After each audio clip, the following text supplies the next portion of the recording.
además de ser economista y de haber ganado la última elección, es uno de los gobernadores que está llegando a una provincia gobernada en su momento por el peronismo. Bueno, es una especie de referente del grupo de gobernadores de la oposición dialoguista. Bueno, pues fue ministro de Interior de Macri, tiene una experiencia grande en todo lo que son las finanzas provinciales y además tiene, tengo entendido, un buen diálogo también con la Casa Rosada. ¿Hay diálogo de los gobernadores con la Casa Rosada? ¿En qué momento se está después de lo que ocurrió ayer en el Senado? ¿Cuáles son los próximos pasos para avanzar con leyes? Pues hasta ahora Milei no ha podido meter una ley en el Congreso. ¿Qué están hablando los gobernadores con la Casa Rosada? Bueno, antes que nada me disculpo que llegué tarde, pero estamos pasando en la provincia por un momento muy difícil con tema de inundaciones. Inundaciones, así que estuve recorriendo el lugar.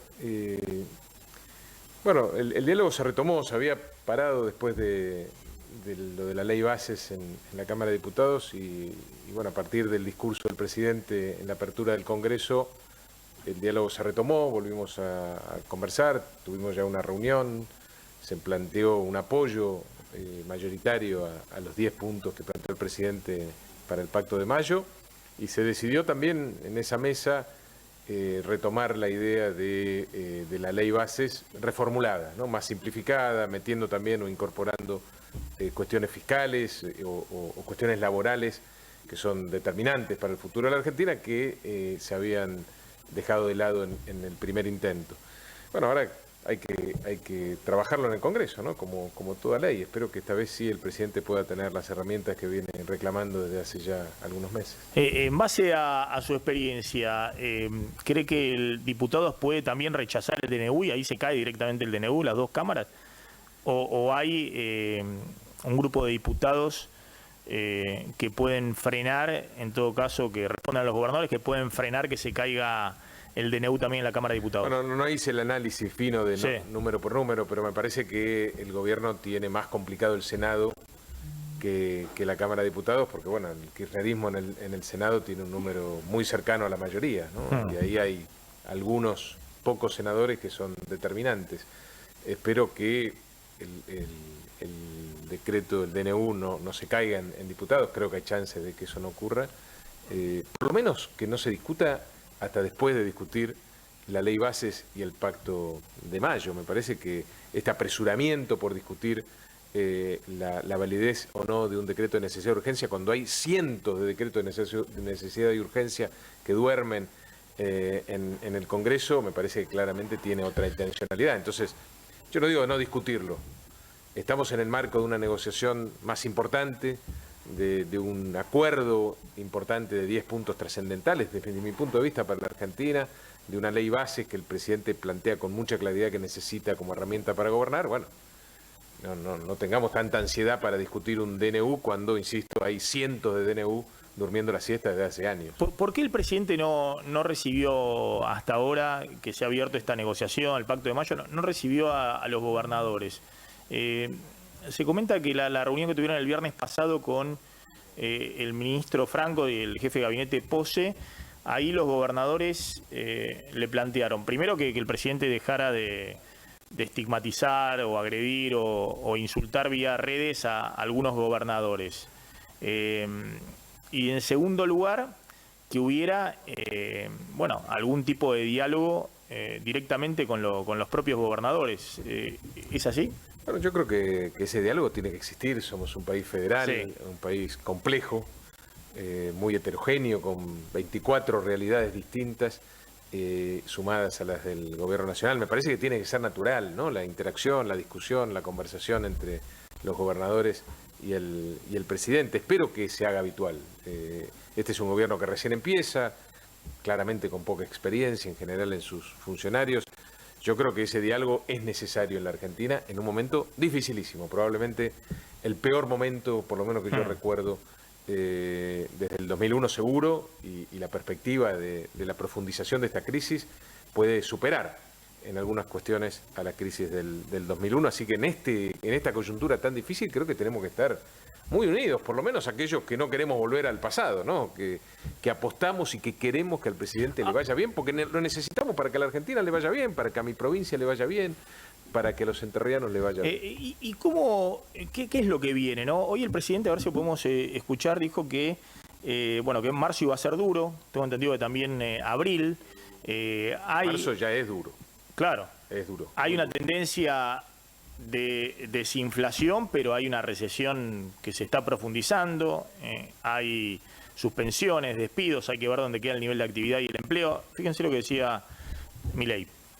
¿Abril o mayo es el mes más duro para la economía que se viene? Estamos transitando el mes más duro. Marzo. Sí, marzo y parte de abril, digamos, pero estamos transitando esto, pero les voy a dejar algunos mensajes alentadores. A ver. Hoy digamos, una encuesta con cerca de 6.000 casos presenciales, estamos hablando, ¿no? O sea, estamos hablando de algo serio. El 70% de los argentinos reconoce que están peor. Eso es cierto. Ahora, cuando uno mira las expectativas a los próximos meses, o sea, si vamos a estar mejor, nosotros cuando asumimos el 20% de los argentinos creían que íbamos a estar mejor. En enero ese número saltó a 30, en febrero cerró en 42, con febrero cerrado, y después del discurso que di en la Asamblea Legislativa, ese número trepó a 47%. Es decir, la gente está viendo la luz al final del camino, está viendo la salida, la gente está viendo la salida. No solo eso, sino que además el 70% de los argentinos está absolutamente convencido que vamos a derrotar la inflación. Hay 50 puntos porcentuales que creen que lo vamos a hacer en el primer año y 20 que lo vamos a hacer en el segundo año. Por lo tanto, las expectativas son muy buenas y, de hecho, mis niveles de imagen están, sí, en los mismos niveles de cuando iniciamos el gobierno. Por lo tanto, lo que es cierto, la gente tiene claro que estamos pasando un momento muy duro, pero empieza a ver la salida, empieza a haber medidas que muestran que hay luz al final del camino. Entonces, por lo tanto, evidentemente, esto es un elemento central, porque eso quiere decir que además la gente tiene ganas de salir, y eso es un motor maravilloso. Bueno, ahí estaba Milei, que está muy entusiasmado con las encuestas de Federico Aurelio, de Aresco. Yo le decía el otro día, Aurelio, no le lleves más encuestas al presidente, porque la gente pide más ajuste todavía, más licuación. Las encuestas de Aurelio lo que muestran es efectivamente que hay una situación muy compleja, pero que el presidente mantiene niveles de adhesión elevados. Frigerio, ¿usted cree que efectivamente la secuencia es así? Digamos que pasamos marzo, abril y después la economía despega. La prioridad es bajar la inflación, más allá de la caída del nivel de actividad. Yo no lo sé. Yo espero que sea así. Yo rezo para que sea así. La Argentina necesita que al presidente le vaya bien y que cumpla con estas proyecciones que está planteando. Y es cierto, yo también percibo que hay una expectativa favorable, aún en este contexto tan difícil desde el punto de vista económico y social. Un solo ejemplo, hoy estaba recorriendo uno de los barrios más anegados de Gualeguay, con el agua a la cintura, y en algún momento me sentí como que me daban ánimo a mí, ¿no? Más allá de la contención y el ánimo que yo podía darle a gente que había perdido todo con la inundación. No afloje, gobernador, vamos a salir adelante. Porque me ven preocupado también, ¿no? Obviamente, ¿no? Estos han sido momentos y meses muy difíciles. En nuestro caso no encontramos un peso, estamos lidiando con una caída en el nivel de recaudación, aún en términos nominales en marzo. Por eso digo que marzo es un mes muy complejo. Milei cortó todas las transferencias a las provincias como parte del ajuste fiscal, sí. Discrecionales presupuestarias totalmente cortadas. Yo no he recibido un peso en ese sentido. Pero siento también en la mayoría, ¿no? de los argentinos, de los entrerrianos, una expectativa favorable y muchas ganas de que al gobierno nacional le vaya bien, porque ya se probaron todas las recetas, ¿no? Y la verdad que todas han fracasado. Entonces es natural que la gente tenga tanta esperanza y ganas de que al gobierno, a la Argentina le vaya bien, y ojalá así sea. Necesitamos, insisto con esto, necesitamos que esto salga bien, ¿no? Que después de este tremendo sacrificio que están viviendo los argentinos en todos los lugares de nuestro país, salgamos adelante. Que este esfuerzo tremendo valga la pena. Vamos a las cosas concretas que vienen. Los gobernadores quieren que se suba el impuesto a las ganancias. A ver si podemos ver ahí la placa, porque el proyecto que circuló, el borrador que circuló justo ayer el gobierno, que más o menos lo que había circulado en diciembre, plantea que vuelvan a pagar impuesto a las ganancias a partir de 1,5 millones de pesos brutos, que serían este caso, ¿no? Para un trabajador soltero a partir de 1.150.000 pesos mensuales netos de bolsillo, y un trabajador casado a partir de 1,5 millones de pesos de bolsillo, ¿no? Neto. Y que después se actualice trimestralmente por inflación, ¿no? 4 veces al año.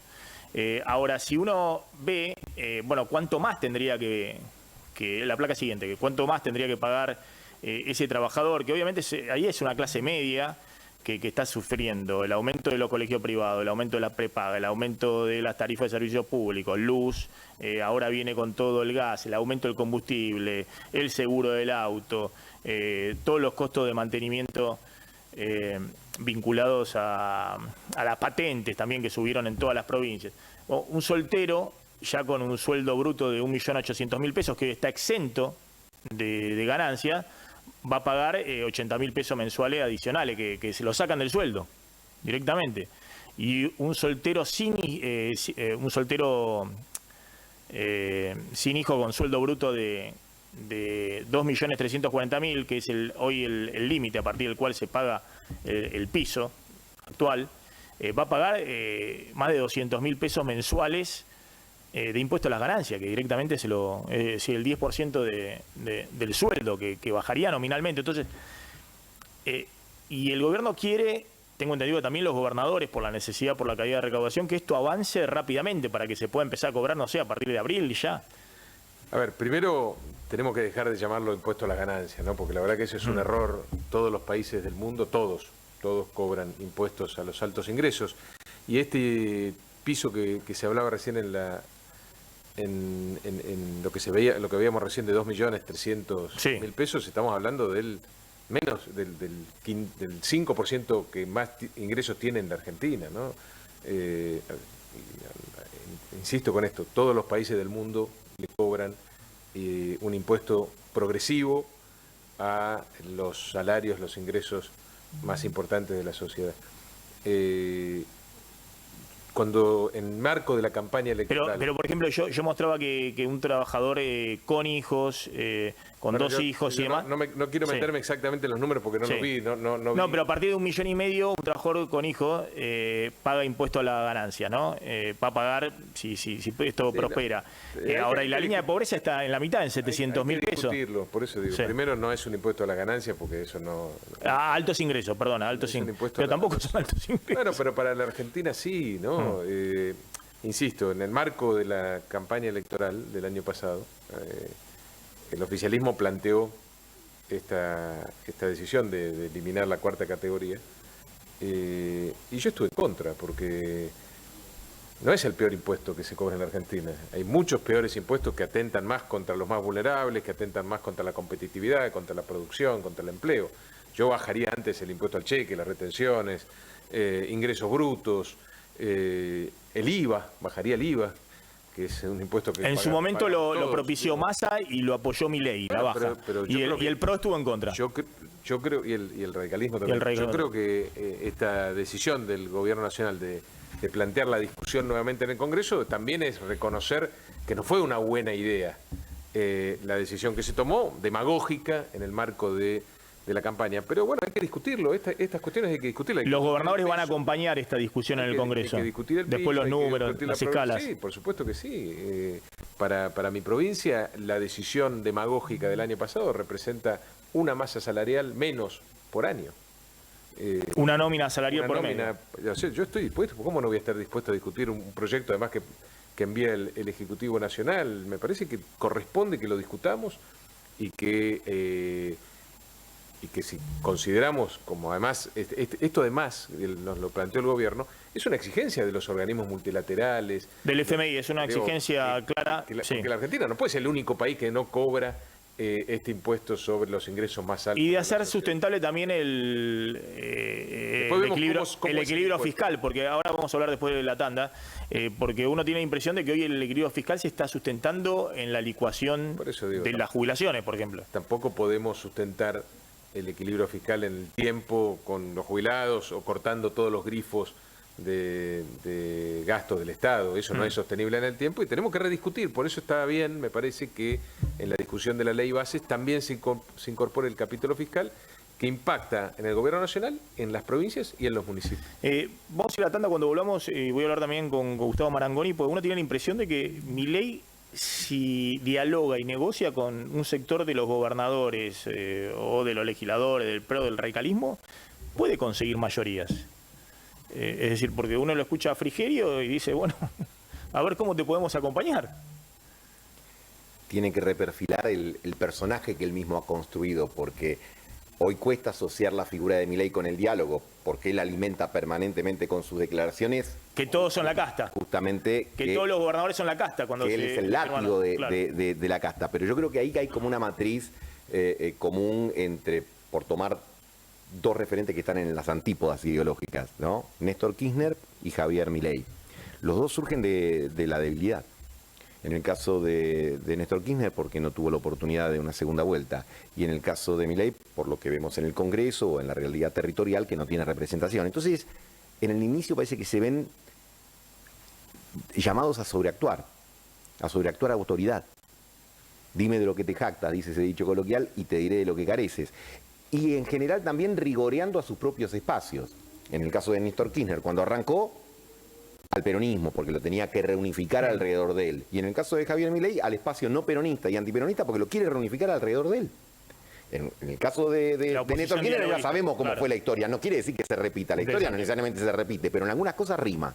Interesante. Después de Alberto Fernández me parece que bueno, todos necesitan sobreactuar autoridad, ¿no? Bueno, es que de alguna manera no después se puede... de la no autoridad de Alberto Fernández, cualquier presidente, fuera Milei o cualquiera, iba a necesitar mostrar una cosa totalmente distinta, ¿no? Si no lo pones en ese contraste, es también muy difícil entenderlo el presidente. Ofertas imperdibles en Auto France, concesionario.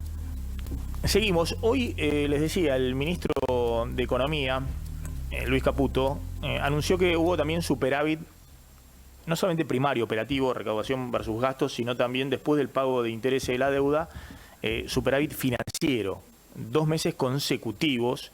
Ahí está el tuit del ministro de Economía, que salió calcado de cómo salió después del fracaso de la ley ómnibus, ¿no? Cuando el gobierno recibe un golpe político en el Congreso, sale el ministro inmediatamente a calmar a los mercados con una señal diciendo, miren, no vamos más allá del Congreso a frenar, a claudicar con el ajuste fiscal. Es el ancla del programa económico, ¿no? Y la verdad que hoy los mercados, desde el punto de vista financiero, reaccionaron muy bien a la señal de Caputo, incluso al revés en el Senado, el revés del DNU. Claro, la contrapartida de esto es una caída muy fuerte del corte de transferencias a provincias. De hecho, ahí se ve claramente, fíjense, esto lo puso el economista Salvador Vitelli, cómo han bajado 95% las transferencias para obra pública en las provincias. Las transferencias para educación se derrumbaron. Prácticamente el gobierno ha cortado totalmente las transferencias a las provincias. Y esto, ahí está, fíjense. Arriba se ve, ¿no? Las transferencias totales. Les había, en febrero de 2023 les había transferido a las provincias 191.000 millones de pesos. En febrero de este año les transfirió a todas las provincias 19.000 millones de pesos. Impresionante. Es decir, la décima parte cuando tuvimos en el medio 270% de inflación. Fíjense, obra pública, gasto de capital es obra pública. El año pasado, en febrero, les había transferido para hacer obra pública en las provincias 50.000 millones de pesos. 56.000 millones. Este año le transfirió 97 millones, nada. No sé para qué le transfirió 97, para pagar alguna cosita. Lo mismo en todas las partidas. ¿Qué está pasando con esto? Bueno, Porque esta es la planilla de cálculo del Ministerio de Economía, pero ¿qué pasa con esto en la realidad, al lado de los gobernadores? no, esta situación es durísima para las provincias, pero yo creo que esta crisis también tiene que servir para que ordenemos un poco este desmadre, ¿no? Que nadie sabe qué nivel de gobierno se ocupa de qué cosa en la Argentina. Vos salís acá a la calle y le preguntás a la gente quién es el responsable de la educación básica. Nadie sabe. Y somos nosotros los gobernadores los responsables de la educación básica, por la ley, por la Constitución, de la salud pública, lo mismo. De las universidades es el gobierno nacional, las jubilaciones es el gobierno nacional, salvo las provincias que no transfirieron la caja como la mía, en donde el gobierno nacional tiene la obligación de compensármelo. Bueno, no me lo están compensando. O sea, yo creo que esta lógica de ordenar este desmadre está bien, es hacia donde hay que ir. Me parece que tenemos que sentarnos a ver todo el tema, no solo el recorte de las transferencias discrecionales, que yo insisto, si son necesarias para que haya déficit cero, avancemos en eso, pero discutamos todo. Hay otras transferencias que son derechos de las provincias, yo las estoy peleando, como por ejemplo lo del ANSES para las cajas no transferidas, las compensaciones que hubo de acuerdos fiscales previos, etcétera, que no tienen que ver con estas transferencias discrecionales, que no son discrecionales por definición y que tienen que estar arriba de la mesa.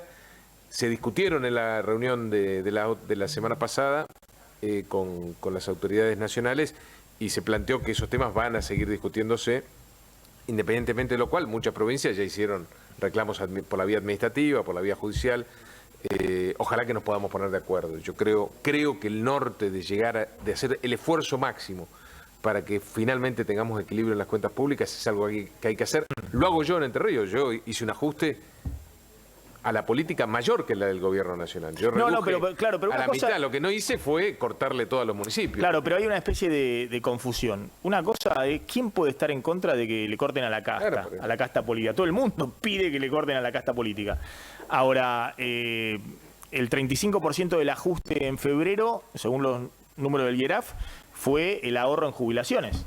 Que los jubilaciones en febrero, los jubilados cobraron lo mismo que en diciembre. Pero si este esfuerzo... Y en el medio hubo 50% de inflación. Pero si este esfuerzo lo estamos haciendo para vencer a la inflación, de la cual también los jubilados vienen sufriendo desde hace muchísimos años, décadas, bienvenido sea el esfuerzo. El tema es que el esfuerzo que hace la gente, que hacen los jubilados, que hacen las familias, que lo vienen haciendo desde hace mucho tiempo. La política no, pero la familia, los jubilados vienen haciendo un esfuerzo desde hace mucho, no es de ahora. Hace 5 años eran la jubilación en términos ahora eso tiene que valer la pena, porque lo dramático sería que este esfuerzo no se traduzca en una baja real de la inflación dentro de algunos meses, en una recuperación de la economía.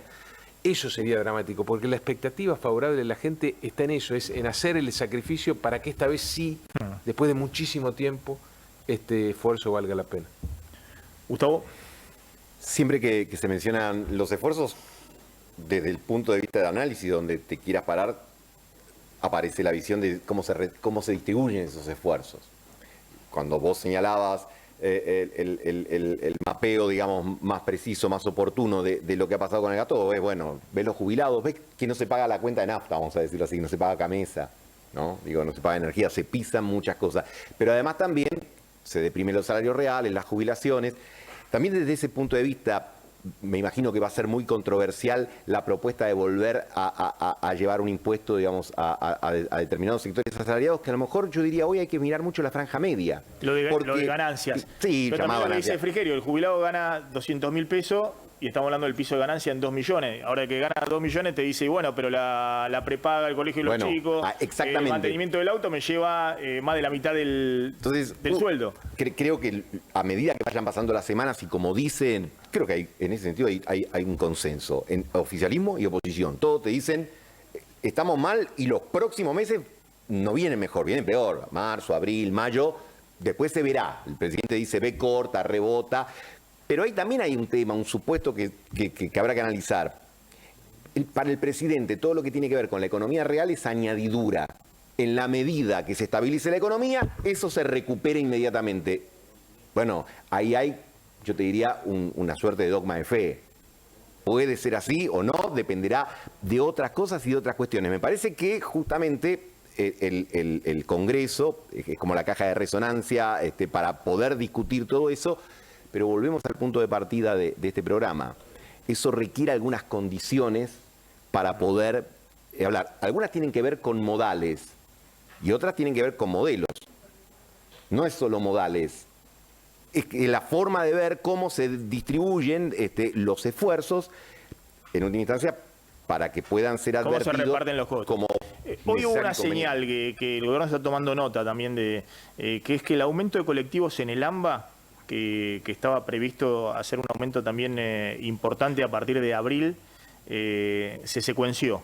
Hubo un mensaje de que no iba Sí, a haber un es mensaje una señal adicional. para el AMBA. En las provincias se cortó todo el subsidio. ¿Y cuánto está el boleto de colectivo en Paraná, por ejemplo? Bueno, no todos los municipios Sí. tienen lo mismo, pero supera los 600 pesos. Cuando acá la tarifa mínima está en 280 pesos. Por eso digo, 300 pesos. también hay que revisar eso. En esta mesa de diálogo tenemos que revisar si vamos a ser un país federal en serio o vamos a mantener las prácticas del... Fue una queja de los pasado. gobernadores que tenían boleto de Si vamos a colectivo a hacer un 600, esfuerzo, 800, 1000 Si pesos. vamos a hacer un esfuerzo, hagámoslo todo, no solo con las tarifas, el transporte, también con la energía, etcétera. Si vamos a hacer un país federal, bueno, hagamos todos el mismo esfuerzo. Frigerio, gracias Muchas gracias por la invitación. por haber participado del programa. Gustavo.